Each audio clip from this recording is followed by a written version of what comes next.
గద్దింపు మేలా కీడ అనే అంశం. అసలు గద్దింపు అంటే ఏంటి? గద్దింపు అనేది ఎక్కడ కనబడుతుంది అంటే, ఎక్కడైనా ఒక తప్పు జరుగుతున్నప్పుడు అక్కడ ఖచ్చితంగా గద్దింపు అనేది కనబడుతుంటుంది.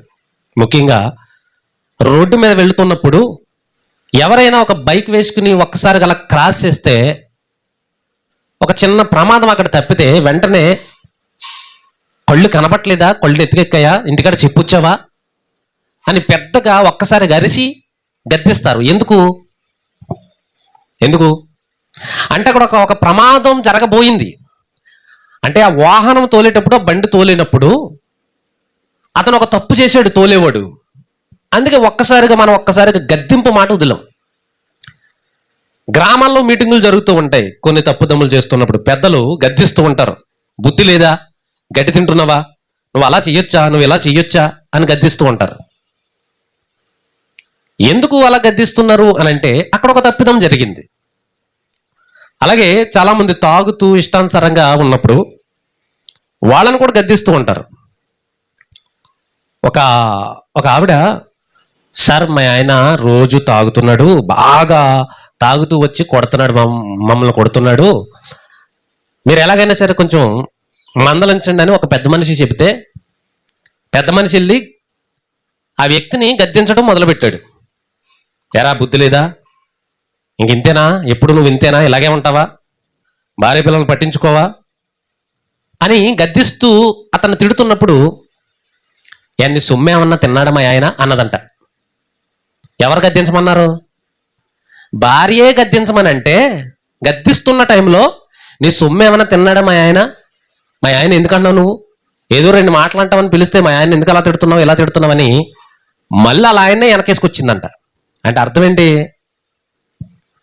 గద్దించమన్న వాళ్ళకి గద్దింపు నచ్చదు, ఖండించమన్న వాళ్ళకి ఖండింపు నచ్చదు.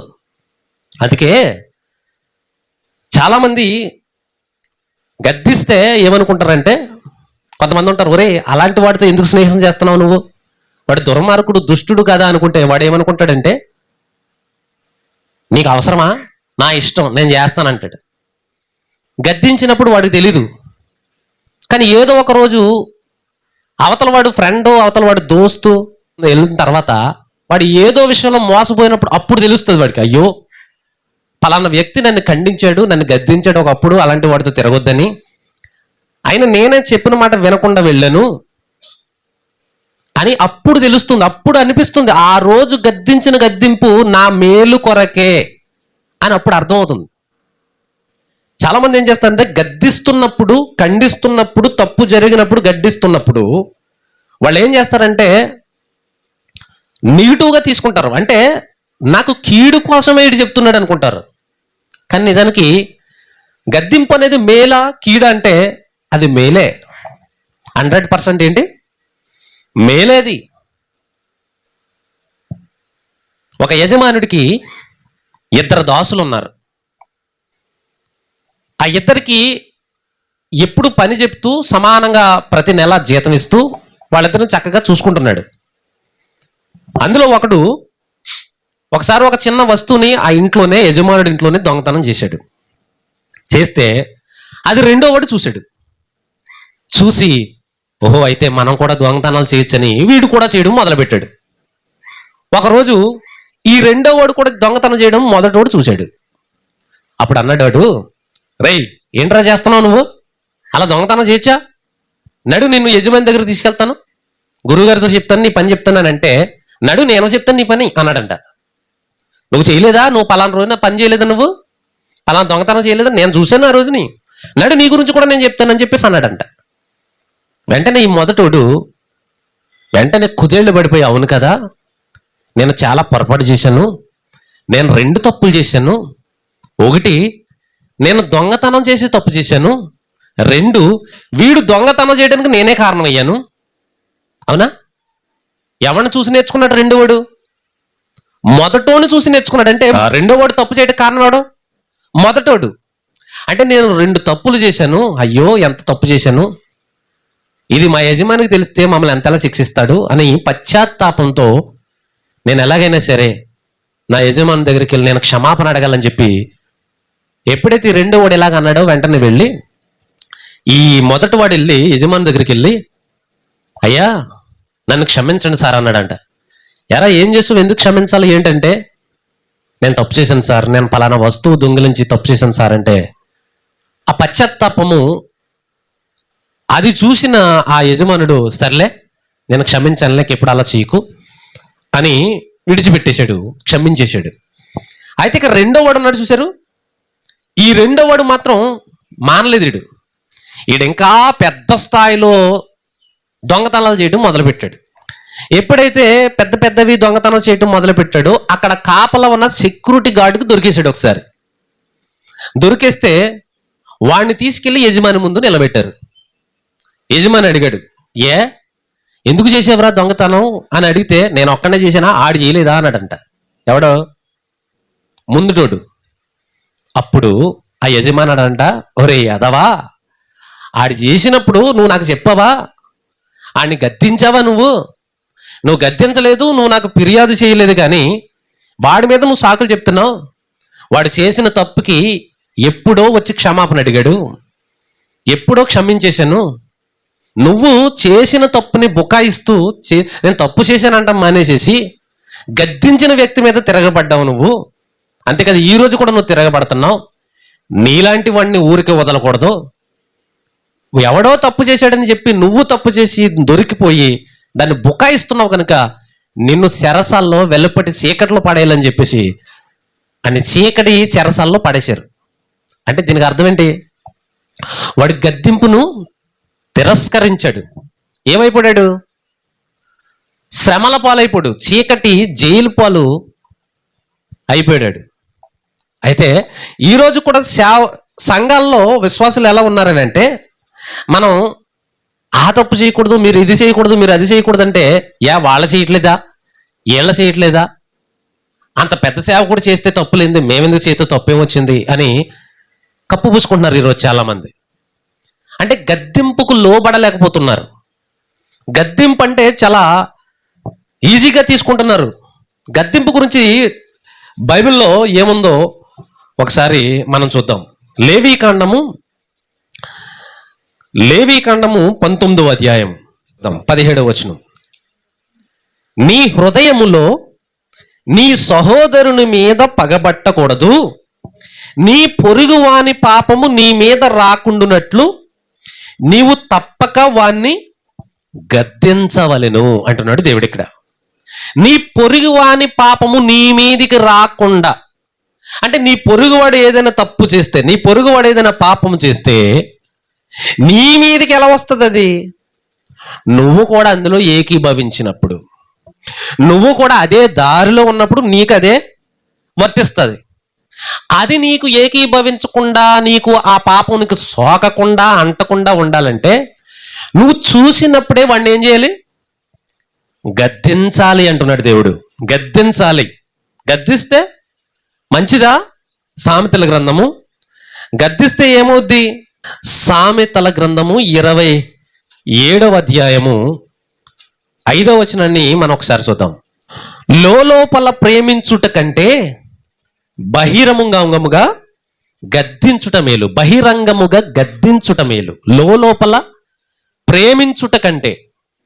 అంటే కొంతమంది ఏం చేస్తారంటే, ఒక తప్పు చేసినా మాట్లాడరు, వాడు ఎలా తిరుగుతున్నా మాట్లాడరు. అంటే వాడంటే నాకు ఇష్టం. మరి తప్పు చేశాడు కదంటే చేస్తాడు అంటే అన్నాడు, తింటే తిన్నాడు, తాగితే తాగాడు, ఆడిష్టం, ఆడి డబ్బు, అదేంటి అలా తయారయ్యావు అని అంటే, వాడంటే నాకు ఇష్టం, నేను ఒక్క మాట కూడా అన్నాను. దేవుడు అంటున్నాడు, లోపల నీకు చాలా ఉంది ప్రేమ, ఎందుకు పనికి రాని ప్రేమ అది. దేవుడు అంటున్నాడు పనికి రానిది అది. నువ్వు లోపల ప్రేమించుట కంటే, విస్తారంగా ప్రేమించుట కంటే బహిరంగముగా నలుగురు చూస్తుండగానే వాడు చేసిన తప్పును గద్దించడం చాలా మేలు అంటున్నాడు. మన పాఠం ఏంటి? గద్దింపు మేలా కీడా? బహిరంగముగా.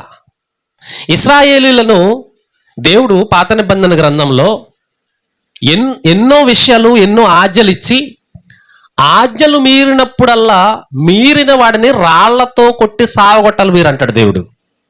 ఎందుకు ప్రభువా అలా? ఎందుకంటే పైగా మొట్టమొదటి రాయి వాళ్ళ ఇంటిలో వాళ్ళదే అవ్వాలి.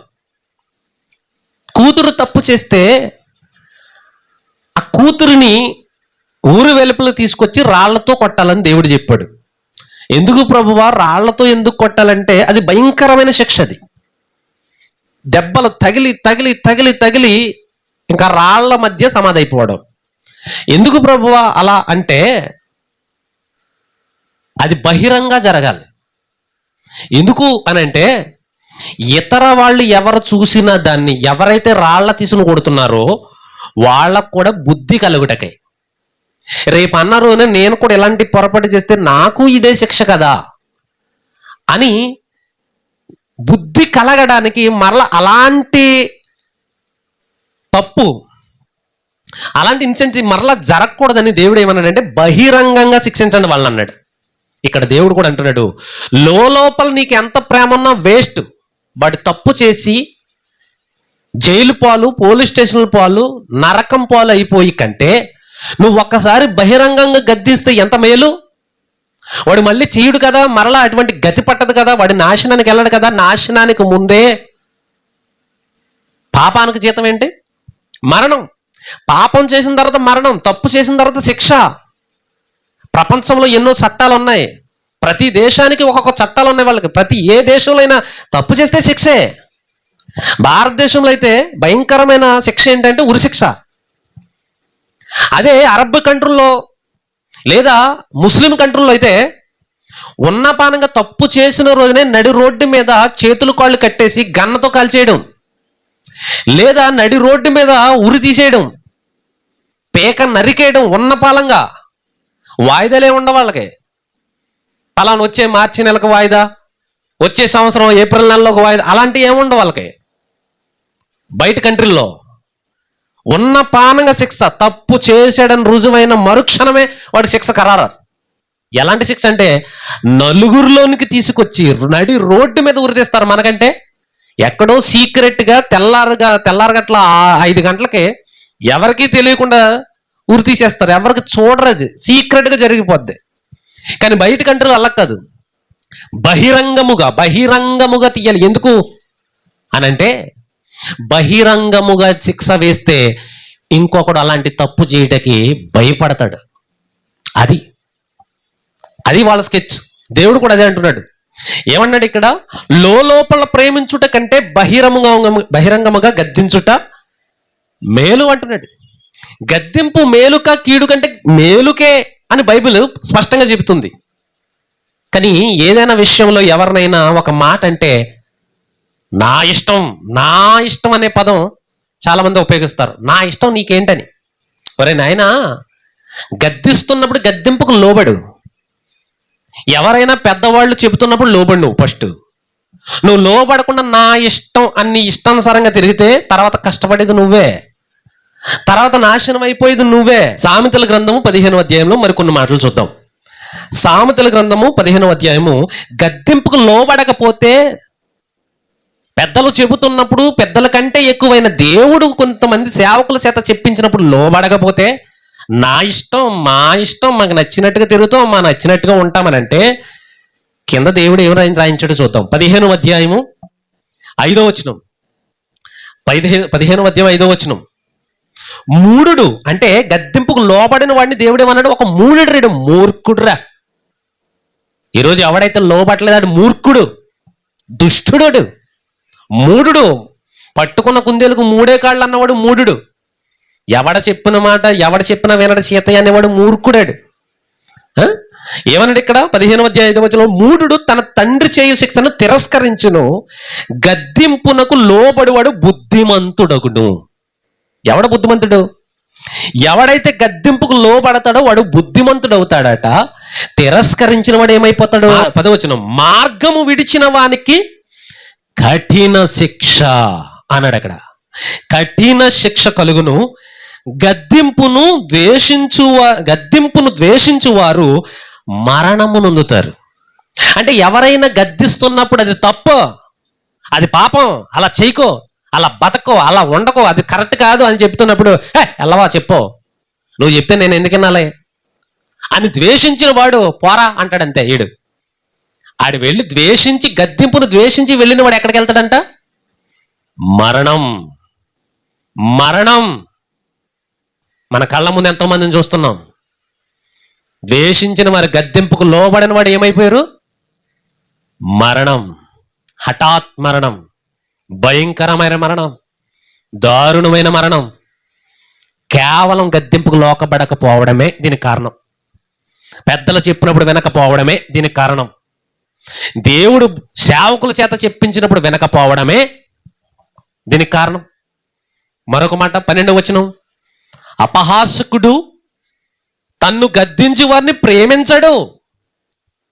గద్దించిన వాడిని ఎవడైతే ప్రేమించాడు, ఎవడు సార్ అని దేవుడిని అడుగుతుంటాడు. దేవుడు అడే అపహాసకుడురా, వాడు దుష్టుడురా, చెప్తే వింటలేదు సార్, అయితే ఆడ అపహాసకుడు, ఎగతాళి చేయవాడు, క్రూరుడు, మూర్ఖుడు, దుష్టుడు, విండడు. వినపోతే పరిస్థితి ఏంటి సార్ అంటే పోతాడాడు. పోయే కాలం దగ్గర వచ్చినోడే విండంట. నాశనానికి ముందు గర్వం నడుస్తుంది అంటాడు. అంటే ఎవరైతే నాశనంలోకి ఎంటర్ అవుతున్నారో వాళ్ళు ముందుగా గర్వపడిపోతూ ఉంటారు. ఎవరిలో అయినా సరే ముందు గర్వం కనబడుతుందంటే నెక్స్ట్ స్టెప్ అలా నాశనమే. వెర్రవీగిపోయి గర్వపడిపోయి దేవుని గద్దెంపుకు లోబడకుండా నా ఇష్టం అన్నట్టు తిరుగుతానని అనుకుంటే వాడి నెక్స్ట్ స్టెప్ నాశనం, భయంకరమైన శిక్ష. ఏమన్నాడు? అపహాసకుడు తన్ను గద్దించి వారిని ప్రేమించడు, వాడు జ్ఞానుల యొద్దకు వెళ్ళడు. జ్ఞానుల దగ్గరికి అంటే కొంతమంది ఉంటారు సొసైటీలో, కొంతమంది పెద్దలు ఉంటారు, కొంతమంది తెలిసిన వాళ్ళు ఉంటారు. వాళ్ళు బైబిల్ తెలిసిన వాళ్ళే కావసరం లేదు. చాలామంది బయట వాళ్ళు కూడా, హైందవుల్లో అన్యుల్లో కూడా చాలామంది కొంచెం మంచి చెడ్డ తెలిసిన వాళ్ళు ఉంటారు, మంచి విషయాలు చెప్పేవాళ్ళు ఉంటారు. ఒరే అతని దగ్గరికి వెళ్ళరా, కొన్ని మంచి విషయాలు చెప్తాడు, అక్కడికి వెళ్ళరా అంటే నేను వెళ్ళను అంటే, అలాంటి చోటుకి నేను వెళ్ళను. మరి ఎక్కడికి వెళ్తావు?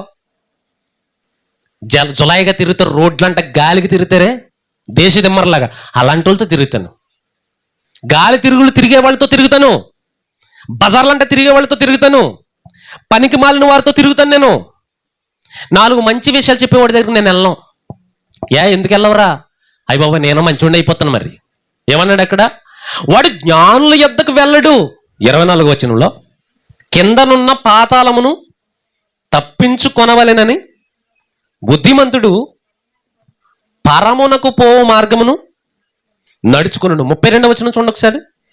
శిక్ష నొల్లని వాడు తన ప్రాణమును తృణీకరించును. శిక్ష నొల్లని వాడు అంటే, నాకొద్దు, నన్ను గద్దించకండి, నాకు మీరేం పాఠాలు చెప్పకండి, మీరు నాకేం కొత్త రూల్స్ ఏం పెట్టకండి, ఎవడు చెప్పినా వినడు వీడు సీతయ్య, నా ఇష్టం. కొంతమంది ఇక్కడ వాక్యం చెప్తుంటే పొలాలంట వెళ్ళి ఆడేంటర్ బాబుడు అంతలా చెప్తున్నాడు, ఈడేంటర్ బాబుడు ఎంతలా చెప్తున్నాడు కొంతమందిని అడుగుతున్నారంట.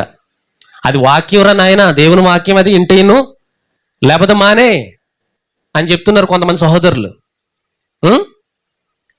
దేవుని వాక్యం అంటే హల్లెలూయా, స్తోత్రం, యేసురత్నమే జై, పాటలు పాడుకుందాం, ఇలా ఉండదు.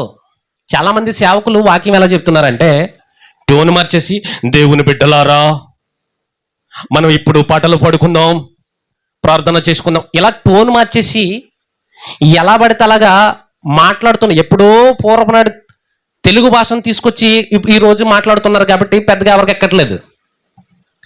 కానీ దేవుడు బైబిల్లో ఎలా వ్రాయించాడు అంటే గద్దించమనే.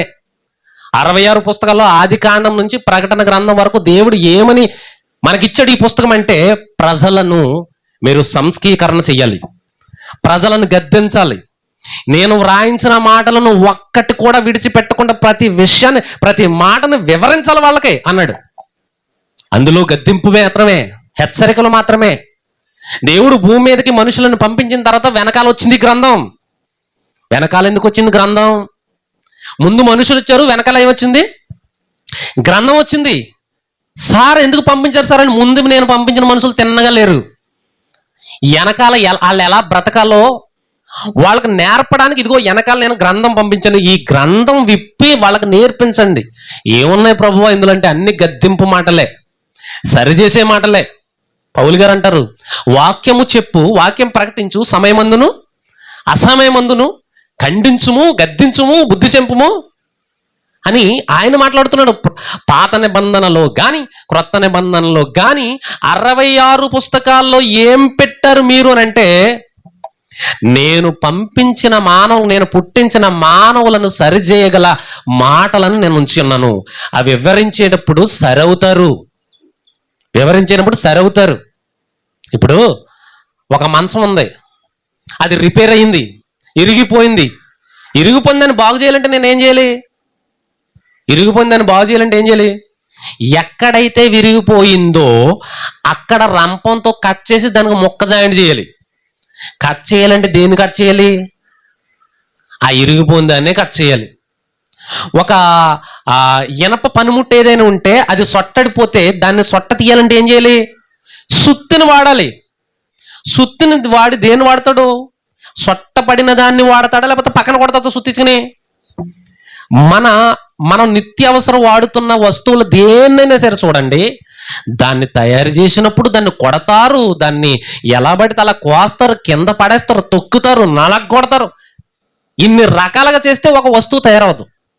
అది రిపేర్కి వచ్చినప్పుడు కూడా దాన్ని అడితిప్పి ఇడితిప్పి కొట్టి అలా చేసి కోసి కొట్టి రకరకాలు చేస్తేనే కానీ మళ్ళీ అది రిపేర్ అవ్వదు. అలాగే దేవుడి గ్రంథం ఏంటి సార్ అంటే, మనుషులు రిపేర్ చేయడానికి ఉపయోగించే వస్తువిది, ఒక ఆయుధం. బైబిల్ అంటే ఒక ఆయుధం. ఈ ఆయుధంతో నువ్వు కొట్టాలి, ఈ ఆయుధంతో నువ్వు సరిచేయాలి, ఈ ఆయుధంతో నువ్వు, ఇదే రంపం, ఇదే కత్తి, ఇదే సుత్తి. ఏమన్నాడు ఇర్మియా గ్రంథము 23వ అధ్యాయము, ఇర్మియా గ్రంథము 23వ అధ్యాయము 29వ వచనం. నా మాట అగ్ని వంటిది కాదా? అగ్ని ఏం చేస్తుంది? కాలుస్తుంది. బంగారం దానికి మెరుగు పెట్టాలంటే ఎక్కడేస్తాడు? అగ్నిలో వేస్తాడు. అంటే బంగారం ఎందులోకి వెళ్ళిపోతుంది? ఇప్పుడు అది మెరుగు అవ్వాలంటే అగ్నిలోకి వెళ్ళిపోతుంది. నేను అగ్నిలోకి వెళ్ళను అంటే, ఓలే పిచ్చిదానా, నువ్వు వెళ్ళకపోతే నీకు మెరుగు రాదో, నువ్వు అందంగా కనపడవు అంటాడు దాన్ని, బంగారాన్ని. అగ్నిలోకి బంగారం వెళితే తర్వాత బయటకు వచ్చిన తర్వాత మెరుగవుతుంది. అగ్ని ఏం చేస్తుంది? కాలుస్తుంది. దేవుని మాట కూడా అగ్ని లాంటిదే. చెప్పబడుతున్నప్పుడు నీవు వింటున్నప్పుడు నీకు మండిపోతుంటే, నీకు కోపం వస్తుంటే మండుతుందన్నమాట, కాలుతున్నావంట. ఈ మాట నీకు బాగా కాలుతూ పని జరుగుతుందని అర్థం అనమాట. రెండోది ఏంటి? నా మాట అగ్ని వంటిది కదా, నా మాట బద్దలు చేయు సుత్తి వంటిది కాదా అన్నాడు. బండను బద్దలు కొట్టే సుత్తి లాంటిది నా మాట. బళ్ళును బద్దలసిపోతాయి గుండెలు నేను మాట్లాడుతున్నప్పుడు అంటున్నాడు దేవుడు. అంటే దేవుడు గద్దిస్తున్నప్పుడు ఖచ్చితంగా లోపడకపోతే వాడి పరిస్థితి అయోమయం అంటున్నాడు దేవుడు. లోకస్వార్త 17వ అధ్యాయము స్పీడ్కి వెళ్ళిపోదాం. లోకస్వార్త 17వ అధ్యాయం 3వ వచనం. లోకస్వార్త 17వ అధ్యాయం 3వ వచనంలో, మీ విషయమై మీరే జాగ్రత్తగా ఉండుడి, నీ సహోదరుడు తప్పిదము చేసిన ఎడల అతన్ని గద్దించుము. ఏం చేయాలంట? అతడు మారు మనసు పొందిన ఎడల అతన్ని క్షమించుము. 2 మాటలు రాయించాడు ఇక్కడ దేవుడు. ముందు అతడు తప్పు చేసినప్పుడు గద్దించు, మారు మనసు పొందుకుని ఆ తప్పిదం చేయకుండా వాడు వెనుదిరిగాడు అనుకో, మంచి దారిలోకి వచ్చాడు అనుకో, క్షమించేసేయి, మళ్ళీ వాడిని ప్రేమించేసేయి, వాడిని హక్కును చేర్చుకో. ఎన్ని మార్లు ప్రభువా అని అంటే 4వ వచనం, అతడు ఒక దినమున 7 మార్లు నీ ఎడల తప్పిదము చేసి 7 మార్లు నీ వైపు తిరిగి మారు మనసు పొందితనని ఎడల అతను క్షమించవలెను. ముందేమన్నాడు దేవుడు? తప్పు చేసినప్పుడు గద్దించు, పాపం చేసినప్పుడు గద్దించు, పనికి మాలిన పనులు చేసినప్పుడు గద్దించు, తప్పు దారిలో తిరుగుతున్నప్పుడు గద్దించు, తాగుబోతులుగా మారుతున్నప్పుడు గద్దించు. విన్నాడా? ఓకే. వింటే క్షమించు, వింటే హక్కును చేర్చుకో, వినకపోతే వదిలే. ఏమైపోతాడో నేను చెప్పాను కదా ఇందాక, అదే పరిస్థితి అంటున్నాడు దేవుడు. మరొక మాట తిమోతికు రాసిన మొదటి పత్రిక 5వ అధ్యాయము 20వ వచనం, ఇతరులు భయపడు నిమిత్తము పాపము చేయు వారిని అందరి ఎదుట గద్దించాలి. కొంతమంది ఎవరైనా తప్పు చేస్తే సీక్రెట్గా గద్దించాలి, ఇంట్లోకి తీసుకెళ్ళి గద్దించాలి, ఎవరికి తెలియకూడదు అంటారు. విషయం ఏంటంటే తప్పు అది. ఎక్కడైతే తప్పు జరిగిందో, ఎక్కడైతే ప్రమాదం జరిగిందో, ఎక్కడైతే పాపం జరిగిందో అక్కడే గద్దించమంటున్నాడు దేవుడు. ఎందుకు? సీక్రెట్గా తప్పు చేస్తే సీక్రెట్గానే వెళ్తాయి. వాడు విండో. ఎందుకు? అందరు ఎదురుకుండా ఇతరులు భయపడు నిమిత్తము. ఇతరులు అంటే అలాంటి తప్పు మరొకరు చేయకుండా ఉండడానికి నువ్వేం చేయాలి? అందరి ఎదుట గద్దించాలి అంటున్నాడు. అంటే గద్దింపు మేలా కీడా అన్నది మన పాఠం. ఆ పాఠంలో మనకు అర్థమయ్యే విషయాలు ఏంటి? మేలే. గద్దించడం వల్ల జ్ఞాని అవుతాడు, గద్దించడం వల్ల గొప్పవాడవుతాడు, గద్దించడం వల్ల వివేకి అవుతాడు, గద్దించడం వల్ల గొప్పవాడవుతాడు, వాడు ఆదర్శవంతుడవుతాడు. నువ్వు గద్దించకపోతే వాడి పనికిమానుడవుతాడు, గద్దించకపోతే పామరుడవుతాడు, గద్దించకపోతే వేస్ట్ గడవుతాడు, గద్దించకపోతే నరకానికి పోతాడు అంటుంది బైబిల్. నేను చెప్తాను ప్రభువా, వినకపోయినా పోతాడు, వినకపోయినా పోతాడు, నువ్వు చెప్పకపోయినా పోతాడు. అందుకే గద్దింపు అనేది చాలా మేలు, గద్దింపు అనేది చాలా ముఖ్యం అంటున్నాడు బైబిల్. దేవుడు చివరగా యేసుక్రీస్తు వారు ఏమంటున్నారో చూద్దాం. ప్రకటన గ్రంథం 3వ అధ్యాయము 19వ వచనము, నేను ప్రేమించు వారందరినీ, యేసుప్రభు అంటున్నాడు, నేను ఎవరినైతే ప్రేమిస్తున్నానో వారిని అందరినీ గద్దించి శిక్షించుచున్నాను. అదేంటి?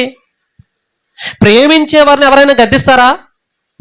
ప్రేమించే వారిని ఎవరైనా శిక్షిస్తారా? యేసుప్రభు అంటున్నాడు, నేను శిక్షిస్తాను. ఎందుకు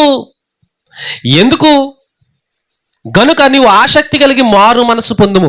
ఎందుకు ప్రభు అంటే ఆయన అంటాడు, తండ్రి సేయు శిక్షను కుమారుడు తృణీకరిస్తే నాశనం అవుతాడు, కుమారుడు ఆ గద్దింపును ప్రేమిస్తే గొప్పవాడవుతాడు.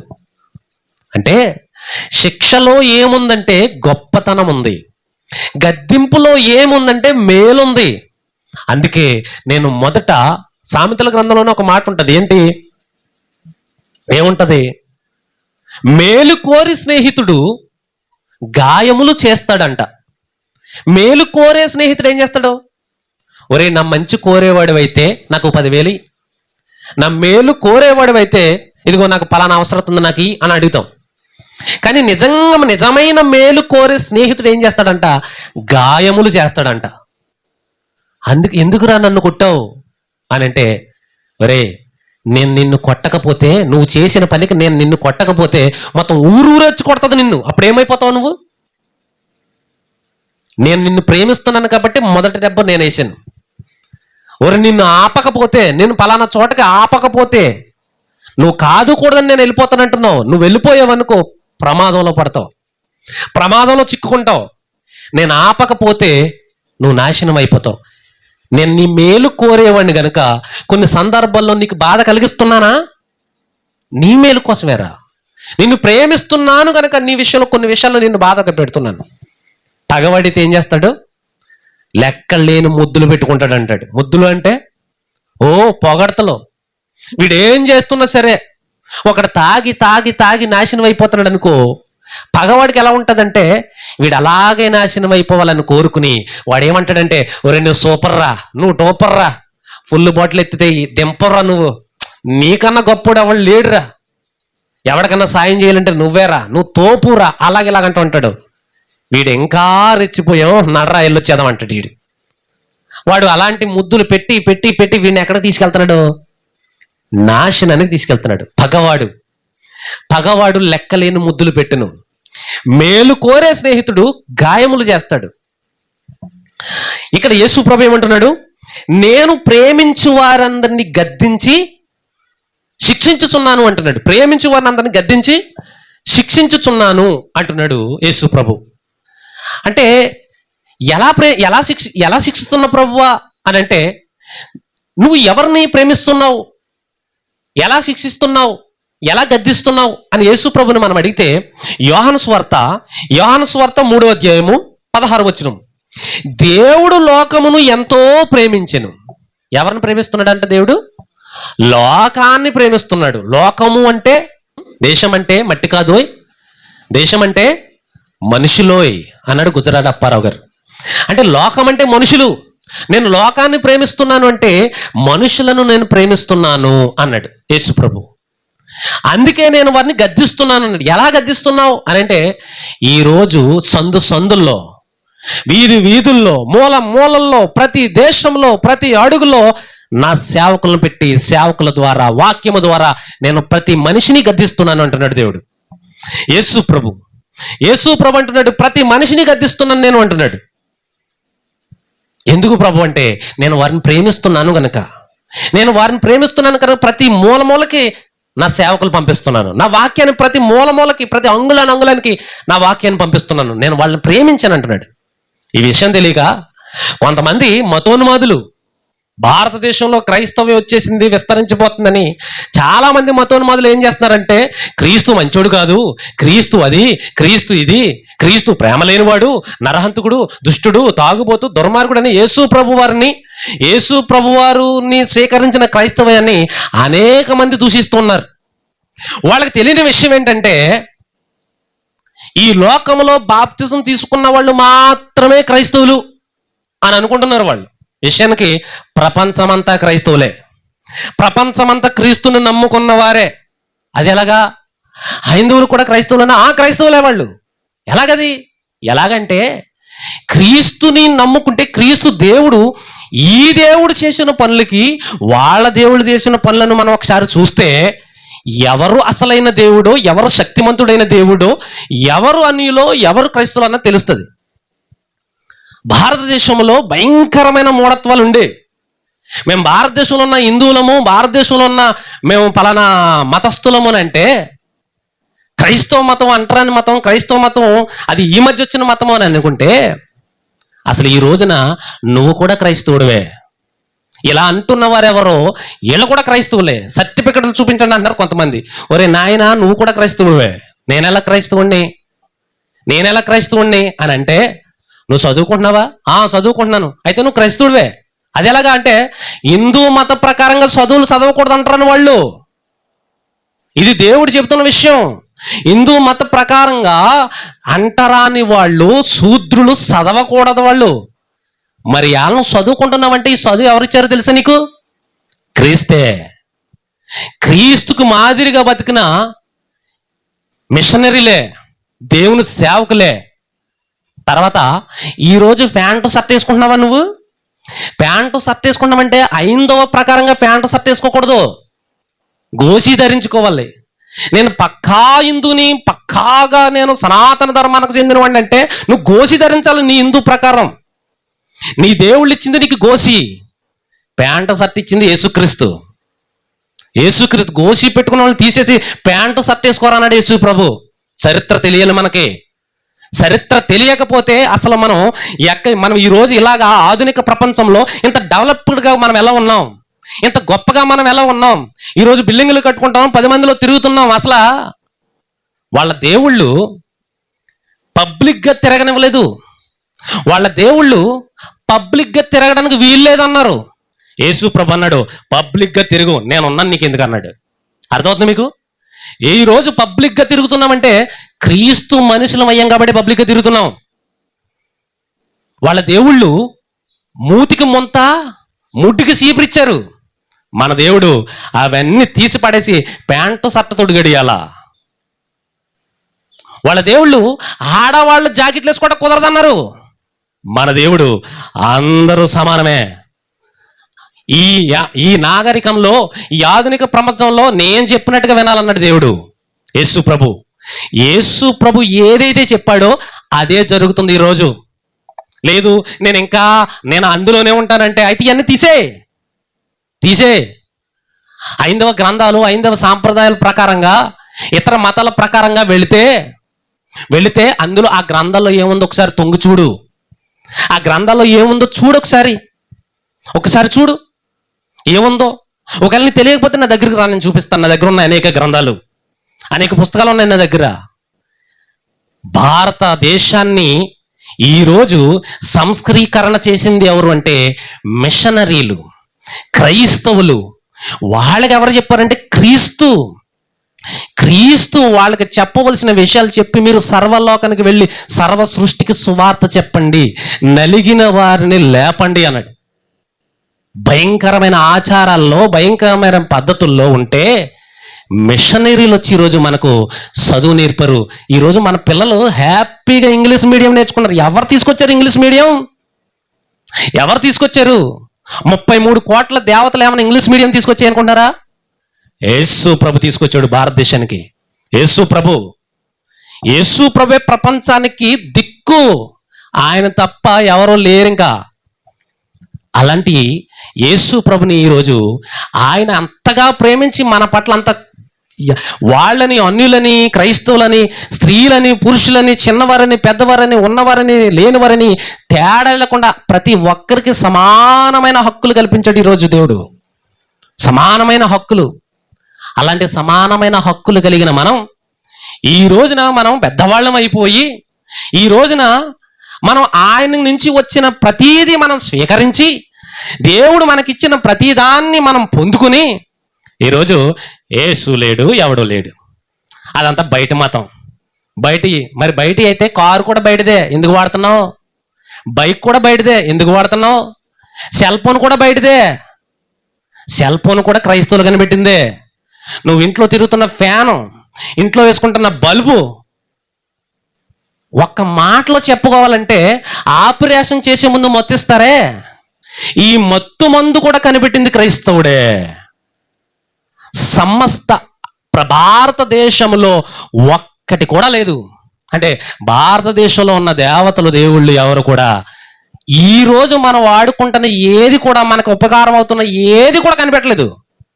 ఏం కనిపెట్టారంటే అంటరాని వాళ్ళని చేద్దాం, అది ఒకటి కనిపెట్టారు. భారతదేశంలో చాతుర్వర్ణాలు, 4 జాతులు, శిరస్సు నుంచి వచ్చిన వారు బ్రాహ్మణులు, భుజాల నుంచి వచ్చిన వారు క్షత్రియులు, నాభిలోంచి వచ్చిన వారు వైశ్యులు, కాళ్ళల్లోంచి వచ్చిన వాళ్ళు శూద్రులు, అరిపాదాల్లోంచి వచ్చిన వారు అంటరాని వాళ్ళు అనే ఒక నినాదాన్ని మాత్రం తీసుకొచ్చారు సనాతన ధర్మం నుంచి. భయంకరమైన ఈ పద్ధతులన్నిటిని, వీటన్నిటినీ ఎప్పుడో దాన్ని కాల్చి బూడి చేసేసారు. వాటిని మరలా ప్రవేశపెడితే కుదరదంటున్నారు. ఈరోజు మనం ఎన్నో దేవుని నుంచి ఎన్నో హక్కులు సంపాదించుకుని యేసు ప్రభుని దూషించడానికి మొదలెడుతున్నారు.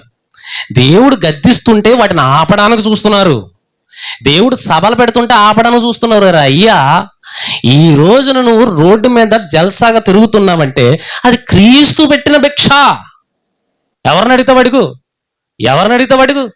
క్రీస్తు పెట్టిన భిక్షది. క్రీస్తు యేసు ప్రభు పెట్టిన భిక్ష. ఈ రోజు నువ్వు ఇంత హ్యాపీగా సంతోషంగా ఉన్నావంటే కాదని, అది కాదు, ఇది మా గ్రంథాల్లో కూడా ఉందంటే చూపించు, ఎక్కడుందో నేను చూపిస్తాను. ఎలా ఉందనేది, సనాతన ధర్మం అంటే ఏంటో, అది మనుషులను ఎంత సర్వనాశనం చేసిందో మేము చెప్తాం. మాకు తెలుసు, మేము చదివాం గ్రంథాలు. ఏం చదివా నువ్వు? ఈరోజు చాలా మంది మేము పలానా గ్రంథాలని పలానా వ్రతం అని అంటారు, కానీ ఒక్కరి దగ్గర ఒక్క గ్రంథం ఉండదు. ఈరోజు క్రైస్తవుల దగ్గర ప్రతి ఒక్కరి దగ్గర బైబిల్ ఉంటాయి, ప్రతి ఒక్కరు బైబిల్ చదువుతారు, కానీ వీళ్ళ దగ్గర మాత్రం ఒక్క గ్రంథం ఉండదు, ఒక పుస్తకం ఉండదు. ఎన్ని గ్రంథాలు ఉన్నాయో తెలీదు, ఎన్ని ఉపనిషత్తులు ఉన్నాయో తెలీదు, ఎన్ని పురాణాలు ఉన్నాయో తెలీదు, ఎన్ని స్మృతులు ఉన్నాయో తెలీదు, ఎన్ని వేదాలు ఉన్నాయో తెలీదు. వేదాలు, ఉపనిషత్తులు, స్మృతులు, స్మరణాలు, పురాణాలు, కొన్ని వేల గ్రంథాలు ఉన్నాయి. వీటన్నిటిని ఎప్పుడైనా చదివావా? వాటిలో ఎప్పుడైనా ఏముందో చూసావా? క్రైస్తవ్యం గురించి మాట్లాడే ముందు ఇన్ని గ్రంథాలు తెలుసుకుని మాట్లాడాలి. క్రైస్తవులను తక్కువ చేసి మాట్లాడే ముందు ఇన్నాటి గురించి తెలుసుకుని మాట్లాడాలి. అసలు హైందువులు అంటే ఏంటి, దానికి అర్థం ఏంటి తెలుసా? మనకు తెలీదు. ఈ పదం ఎక్కడి నుంచి వచ్చింది, ఎవరు పెట్టారు ఈ పదం తెలీదు మనకే. మనం తెలియకుండా మనం భుజాలను రాసేసుకుంటాం. కాబట్టి యేసు ప్రభు ప్రతి ఒక్కరిని గద్దిస్తున్నాడు. దేవుని గద్దింపు మేలుకా కీడు కంటే మేలే. దేవుడు చెప్తున్నప్పుడు దేవుని మాటకు లోబడి ఉండకపోతే అది కీడు. లోబడితే ఎంతో మేలుంది, జ్ఞానివవుతావు. నేను ఆయన మాటకు లోబడుతున్నాను, ఆయన గద్దింపుకు లోబడుతున్నాను కాబట్టి ఈరోజు మాట్లాడగలుగుతున్నాను. ఆయన మాటకు లోబడకపోతే, ఆయన గద్దింపుకు లోబడకపోతే ఏమైపోతావు తెలుసా? అమెరికా అది అగ్రరాజ్యంగా పిలువబడింది. అమెరికా, అది క్రిస్టియన్స్ దేశంగా పిలువబడింది. కానీ ఈరోజు క్రీస్తును పక్కనెట్టేసి మా ఇష్టం అంటూ తిరుగుతుంది, మా ఇష్టానుసారంగా బతుకుతున్నారు అమెరికన్స్. ఏమైపోతున్నారు? రోజు రోజుకి భయంకరమైన పరిస్థితులు, అగ్ని ప్రమాదాలు, భూకంపాలు రకరకాలుగా జరుగుతాయి. ఈరోజు అమెరికా అతలాకుతలం అయిపోతుంది క్రీస్తును పక్కనెట్టేసరికి. దేవుని పక్కన పెట్టినా, దేవుని సేవకులను ఎవరైనా ఏమన్నా అన్నా, దేవుడు ఏమన్నాడు తెలుసా? మిమ్మల్ని ముట్టినవాడు నా కనుగుడ్డిని ముట్టినవాడు అంటున్నాడు దేవుడు. మిమ్మల్ని ముట్టినవాడు నా కనుగుడ్డిని ముట్టినవాడు అంటున్నాడు. క్రైస్తవుల మీద ఎంతో భయంకరమైన ప్రమాదాలు సృష్టిస్తున్నారు. వెంటనే నాశనం అయిపోతున్నారు ఈరోజు. వద్దు, అలా చేయొద్దు. క్రైస్తవులు అంటే ఏంటో, వాళ్ళు చేసిన కార్యాలు ఏంటో, వాళ్ళు ఎందుకు వచ్చారో, వాళ్ళు ఏం చెప్తున్నారో, వాళ్ళ యొక్క నినాదం ఏంటో తెలుసుకోవాలి. మతం మారడం కాదు ఇది. క్రైస్తవ్యం అంటే మతం మారడం కాదు, మనస్సు మారడం. మనస్సు అంటే ఒరే నాయనా, నువ్వు చేస్తున్న పనికి మళ్ళీ నీ ఆలోచన మార్చుకో అని చెప్పడమే క్రైస్తవ్యం. క్రైస్తవ్యం అంటే ఏంటి? ఆలోచన మార్చుకోవడమే, తన మనసు మార్చుకోవడమే. భయంకరమైన పాపాలు చేసేవాడా, దాని నుంచి మార్చుకోవడం, మళ్ళడమే క్రైస్తవ్యం. ఇంత పెద్ద విచిత్రమేం కాదు ఇది. తప్పులు చేస్తున్నవాడా, ఆ మనసు మార్చుకో. తాగుతున్నావా, మార్చుకో మనసు. తాగే మనసు అనేది దాన్ని మార్చుకుంటే నువ్వు క్రైస్తవుడివే. అంటే మతం మార్చడం అంటే, మతం అంటే అభిప్రాయం కాదు ఇది. యేసు అంటే అభిప్రాయం కాదు, క్రీస్తు అంటే అభిప్రాయం కాదు. అది నిజం, అది మార్గం. యేసే సత్యం, యేసే మార్గం, యేసే జీవం. యేసు తప్ప లేదు ఈ లోకానికి రక్షణ. ఈరోజు ప్రపంచం అంతా కూడా ఈరోజు చల్లగా క్షేమంగా ఉంటున్నారు భార్య పిల్లలతో, కుటుంబాలుగా. అంటే ఇది కేవలం క్రీస్తు పెట్టిన భిక్ష అని మరొకసారి చెప్తున్నాను నేను. అదేంటి అని అంటే, అదంతే. నువ్వు గ్రంథాలు తిరగేస్తే తెలుస్తుంది, నువ్వు పురాణాలు చదివితే తెలుస్తుంది. కాబట్టి దేవుని గద్దింపుకు ఎంత మేలుంది అని అంటే, దేవుడు గద్దిస్తున్నప్పుడు ఎంత మేలు, ఆయన మాట్లాడుతున్నప్పుడు, ఆయన తిడుతున్నప్పుడు ఎంత మేలు. ఒక్కసారి కీర్తనల వాక్యం చూద్దాం ఒకసారి. కీర్తనల గ్రంథము 141వ అధ్యాయంలో కీర్తనాకారుడు ఏమంటున్నాడో ఒకసారి ఆ మాట చూసుకుని మనం ముగించుకుందాం. కీర్తనల గ్రంథము 141వ అధ్యాయము 5వ వచనంలో కీర్తనాకారుడు దావీదు గారు ఏమంటున్నారో ఒకసారి మనం చూస్తే, నీతిమంతులు నన్ను కొట్టుట నాకు ఉపకారము అంటున్నాడు. ఏమన్నాడు?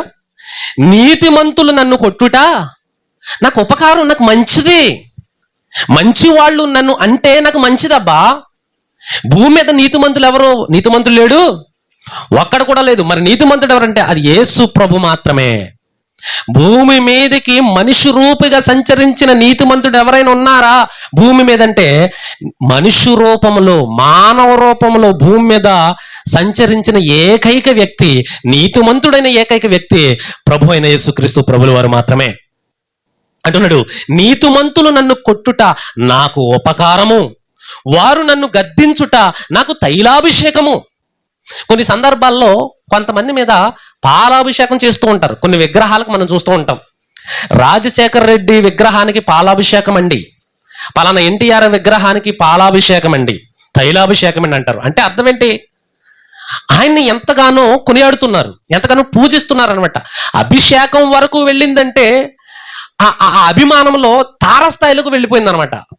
అది చిన్న అభిప్రాయంగా అభిమానం కాదు, చాలా పెద్ద అభిమానం, చాలా పెద్దది అభిమానం. అంటే పూజ, తైలాభిషేకం అంటే చాలా గొప్పది అది.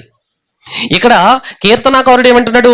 వారు నన్ను గద్దిస్తే నాకు తైలాభిషేకం చేసినంత గొప్పది అంటున్నాడు. అంతేనా? నీతిమంతులు కొడితే నాకు మంచిది, నీతిమంతులు నన్ను గద్దిస్తే నాకు అభిషేకం చేసిన వాళ్ళతో సమానం. తర్వాత ఏమంటున్నాడు? నేను అట్టి అభిషేకము త్రోసివేయకుందునుగాక అంటున్నాడు. నేను అలాంటి అభిషేకాన్ని త్రోసివేయను. నీతిమంతులు నన్ను కొడితే నేను వాళ్ళని తిరిగి ఏమి అన్ను, తెలిసిన వారు ఏమైనా అంటే నేను ఏమి అన్ను. ఎందుకు అంటే నాకు అభిషేకం చేస్తున్నారు. వాళ్ళు గద్దిస్తున్నారు అనుకుంటున్నారా? లేదు, నాకు అభిషేకం చేస్తున్నారు, నన్ను పొగుడుతున్నారు, నాకు తైలాభిషేకం, పాలాభిషేకం, నన్ను గొప్పవాడిగా చేస్తున్నారు, వాళ్ళు నన్ను మంచి సంస్కరీకరిస్తున్నారు వాళ్ళు. కాబట్టి నేను వాళ్ళు చేసిన అభిషేకాన్ని, ఆ అభిషేకాన్ని అంటే ఆ గద్దింపుని, ఆ ఖండింపు నేను త్రోసివేయను అంటున్నాడు కీర్తనాకారుడు దావీదు గారు. అర్థమవుతుందా? అంటే మనం ఏమి నేర్చుకుంటున్నాం ఇందులో అంటే, ఈ ప్రపంచీకరణ చేయడానికి వచ్చిన యేసు ప్రభు ఏమైతే గద్దిస్తున్నాడో ఆ గద్దింపుకు లోబడకుండా ఆయన మీదే నువ్వు షట్టర్లేస్తే, ఆయన మీదే నువ్వు ఎగురితే, దేవుడు అంటున్నాడు నీ రంకెలను నా దగ్గర అంటున్నాడు దేవుడు. ఎక్కడ అంటాడు? నీ రంకెలు నా దగ్గర అంటాడు.